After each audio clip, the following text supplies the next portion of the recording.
Companies don't start out looking for you. They have a specific need and they're trying to meet the need. Truett Cathy of Chick-fil-A says, we don't hire people because they need a job, we hire them because we need them. Companies aren't running a ministry. They're going, oh, come over here and work so you'll be fulfilled. That isn't why people hire people. They say, oh gosh, we're short on this. If we don't get this done, we're going to have a problem. So we need to hire somebody to get this done. And then you come along going, well, I wonder how I fit into getting that done. And you've got to really look, and do you fit into getting that done? And the company's bringing you on board. You've got to think about that when you're looking for a job, when you're choosing career direction. I mean, this book right here is fabulous on this idea of picking out the right thing to do with your life. This book is Good to Great by Jim Collins. It's one of the best-selling books in the last decade in business. One of the chapters in this book where they studied good companies that went from good to great, they said the companies that go from good to great have an ability to get the right people on the bus, get the wrong people off the bus, but most importantly of all, get the right people on the right seat on the right bus. And if you get people functioning in their strengths, you take your company from good to great.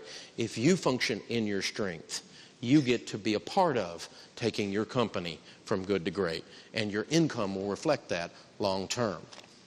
Develop a strategy once you decide you're looking for something. Identify the target. Don't just go, I need a job. Now let's say I want a career. I want to go in a certain direction. Target the type of thing you're looking for. Look at stuff like the newspaper, online job postings in, employment agencies, networking. Pursue a company that you already know and love. Maybe they don't have a job listed. Most of the best jobs don't ever get listed. You know that, don't you? It's a friend of a friend. It's networking and those kinds of things. Only 15% of the jobs come out of the newspaper. You know, so, I mean, I hardly would waste my time with that. I'd look just for the fun of it. But you know, you need to be thinking about other ways to open a door and go, you've got a job that needs to be done, and I'm the guy, I'm the gal to do it. And let me show you how and why. And they go, well, I didn't even know we needed that done, but that's a good idea. You might make us more than you cost us. Come on. And that's how people get hired into great positions of doing something they love. So learn everything you can about this company. Research them, study them, read their website, learn about talk to the people that work there. Take somebody that works there to lunch, spy on them. They love it, okay? They love it. It's how you get their attention. You go, this matters. And you plug yourself into something there and people get fired up. You'd be amazed how you get hired that way. When it comes to contacting the company, think of it like starting a new relationship with a person. If you were going to start a relationship with a person, have you ever walked up to someone at a party or maybe a wedding reception, something like that, where everybody's just standing around talking, a bunch of strangers, and they walk up, and especially guys will say something like, what do you do? And somebody will start telling you what they do. And you really were just trying to create a conversation. You really did not want to hear all that they have ever done. You know, I mean, they'll give you their resume. People will talk on end about themselves, and you really didn't want to know all that. You know what I'm talking about in a conversation where it's all one-sided? That's not a relationship, is it? That's what sending out a resume to somebody who didn't ask for your resume is. It's all about me. Look at me. I'm great. Don't put me in the pile with all those others. Look at me. That's not a relationship. And you won't get hired that way very often. Very few of us have ever gotten high-quality jobs straight off of resumes. It isn't working that way. So instead, after you target the company where you'd most like to work, you're going to contact them at least 3 times. Send out an introduction letter. Dan Miller talks about this in 48 Days to the Work You Love. Then send a cover letter with a resume. But an introduction letter could just say something like, hey, think you guys are awesome. I want to, over the next little while, I want to develop a dialogue with you. I want to develop a relationship with you. One step is you're going to be seeing another letter coming soon with a resume. You can toss the resume if you want, but don't toss the letter because I'm going to be following up. And then I'm going to be following up on a certain date. Expect my phone call on Friday, the 20th. I'll be calling on that day. And then when you call, they go, wow, this guy said he was going to call, and he called. This is a weird guy. Because most people are like, I can't call. They'll think I'm too forward, or I'm too scared, I'm backward. I don't want to. Just set up a game plan and a process here and follow this thing right down the natural event as if you were trying to get a date. You're building a relationship. Keep in mind, 98% of these companies are small businesses. They operate on relationships. They don't operate on policies and procedures. That's not who's hiring. Policies and procedures of the government. Nobody follows that in the real world except those unusual jobs like that. Interviews and jobs come from persistent follow-up and networking. That's where they come from. Unsolicited resumes have a 10% success rate, and classified ads have a 15% success rate. That's what studies tell us. It's interesting, we have a guy on our team right now that is absolutely fabulous team member.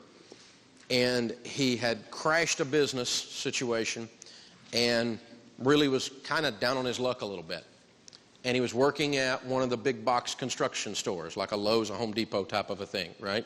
And just to get some money. He was just to eat money, you know, while he looked for something to do and get back up on his feet and kind of get his, you know, kind of shake that thing off from getting knocked down. You know how it is. Do you know how it is? Say yes. Yes. And he sent in the resume, and in our place we get lots of resumes. I told you we got several hundred folks on our team, and so it got in the pile with the resumes, and you know, and it was, you know, we never really got around to it, and he wrote me this cool email telling me this story, and he's a storyteller.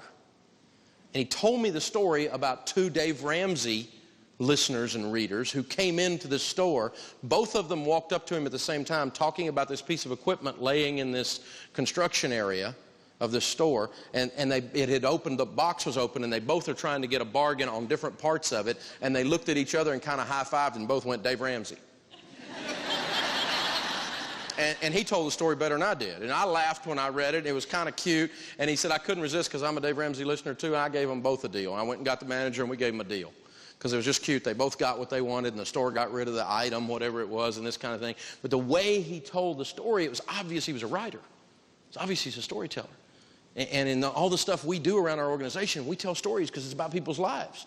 So we have to have those kinds of people on our team. And I got that email out and I was reading it one morning in our staff meeting.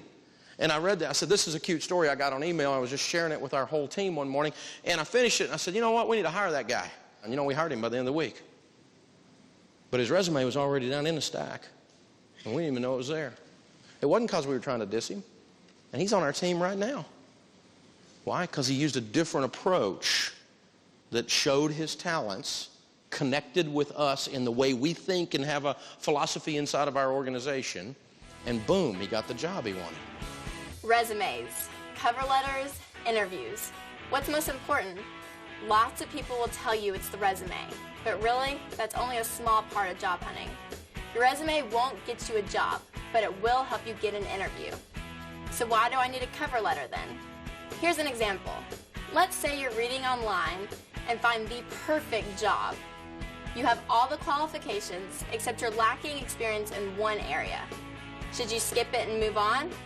How about adding a few more details in your resume to make up the experience? No, that's called lying. Or do you apply for the job anyway and address this issue in the cover letter, explaining that you're a quick learner? Your cover letter explains why you're sending a resume. Also, you're trying to get the person reading it interested enough so they'll call you for an interview. And cover letters can help with the example I just told you about. It addresses specific skills and experiences on your resume, or in this case, skills that are not on your resume. Finally, the interview, the most important part of securing a job. This will make you or break you. Present yourself well. You only have one chance to make a good first impression. Arrive on time. Dress professionally. Have a firm handshake. And be prepared and be confident. This is your shot to market your best product, you. Now, you need to present yourself well. You got to do the basic stuff, right? You know, you got to go in there and know you're the product. I got to have the best product. I got to look sharp. I'm going for a job interview, right? And I'm amazed the people that come into our organization that really don't have a clue they're there trying to impress someone. Dude, I wouldn't even let you come to my house as a guest wearing that. And you want to come to work here wearing that? I mean, I don't know. I mean, some of these people, I mean, bless their hearts. I mean, there's some things you can do dressed that way with hair that looks like that.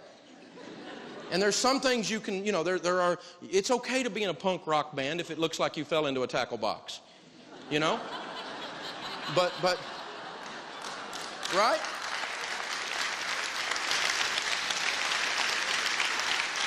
And don't send me a bunch of hate mail. I'm not mad at you for piercings. That's not the point. But, I mean, I'm not thinking bank teller. I mean, bank teller doesn't come to mind, does it? Does bank teller pop into your head? So your appearance affects your ability to get a job, doesn't it? I mean, I'm not thinking estate planner. Are you thinking estate planner right now? I go into an attorney's office to hire someone to defend me against a corporate lawsuit. This is not coming to mind, is it? If this guy's personal assistant looks like this isn't coming to mind, is it? So there are some things that are inappropriate for the job. And, you know, and if you're going to be around anything that's like, I don't know, maybe if you were near a magnet, it would be bad. I don't know. I mean, that's really cool if you're on Venice Beach, right? But it's not going to work inside of a bank. You know, so you got to think about your appearance. It does affect things. Well, it shouldn't. Well, I know, but it does. And that's a reality. So when you're on a job interview, you've got to think about this stuff. Be on time. Address everyone by name. Offer a firm handshake. Maintain eye contact. Most people say you get hired or fired in the first 30 seconds of an interview. And that's before you ever sat down. Simply in how you introduced yourself, how you walked up. Were you arrogant? Did you hold the stare too long to where someone was uncomfortable? Did you dress in such a way that it was totally weird and inappropriate? Not necessarily fashionable, not necessarily unfashionable. Some of you ladies weren't thinking about how you dressed yourselves, particularly, and a guy comes out there and he's uncomfortable. You know, these are things you really, really have to keep in mind. You've got about 30 seconds, and they're going to make a call on you right then. And that's going to make or break whether or not you move forward with that organization most of the time. You know, Zig Ziglar tells a story that he was out to eat one time, and a young guy came up to waiting on him at his table. And Zig's a kind and nice man, and he's a very interesting guy, though. And this young man had the multiple piercings again, looked like he fell into a tackle box or something. And and Zig said, "How do you like all that stuff on your face?" And he said, "I really like it. I enjoy it. It's kind of a different thing." And he said, I think it's pretty interesting too. He said, "I got to tell you, I would fight and die for your freedom to be able to do that. But I wouldn't hire you for a job." Designate a time to follow up and then do it. If you leave the interview saying, "I'll just check back with you later," and you call 62 times, that's kind of weird, isn't it? Or you're just going, "Oh, should I call? Have I called too much?" It's like calling that girl in high school. I don't want to call too much. I don't want to seem like too pushy, but I really want to let her know I'm interested in what's the balance, and you got all this stuff going through. You can alleviate every bit of that. Every bit of that. When you're leaving the interview, just set a time. Would it be okay if I follow up with you on next Thursday? Yes. Would morning or afternoon be better? Morning. Great. I'll call you about 10 o'clock. Is that okay? We have a phone appointment at 10 o'clock. I'm going to follow up. Then if you don't follow up, you're a putz. Right? And if you do follow up, you're professional, on time, and you have no reason to not follow up and no reason to be scared when you dial the phone because they're expecting your call.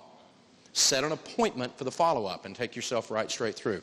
Basic sales technique is all that is. It helps you avoid call reluctance, we would say in sales. And then, by the way, when you go in to meet with a company, send them a thank you note. As soon as you hit the front door, go to a restaurant, sit down on stationery, do a handwritten thank you note, drop it in the mail right back to them so it's there the next morning. Send a thank you note. Don't send a bouquet of flowers. They'll think you're flirting. Send a simple thank you note. Don't overdo it. People freak out and go, "This one's a little weird." But a simple thank you note's going, "This one's got a little class that the average character doesn't have." Use those kinds of things. That'll get you into places. It really, really will.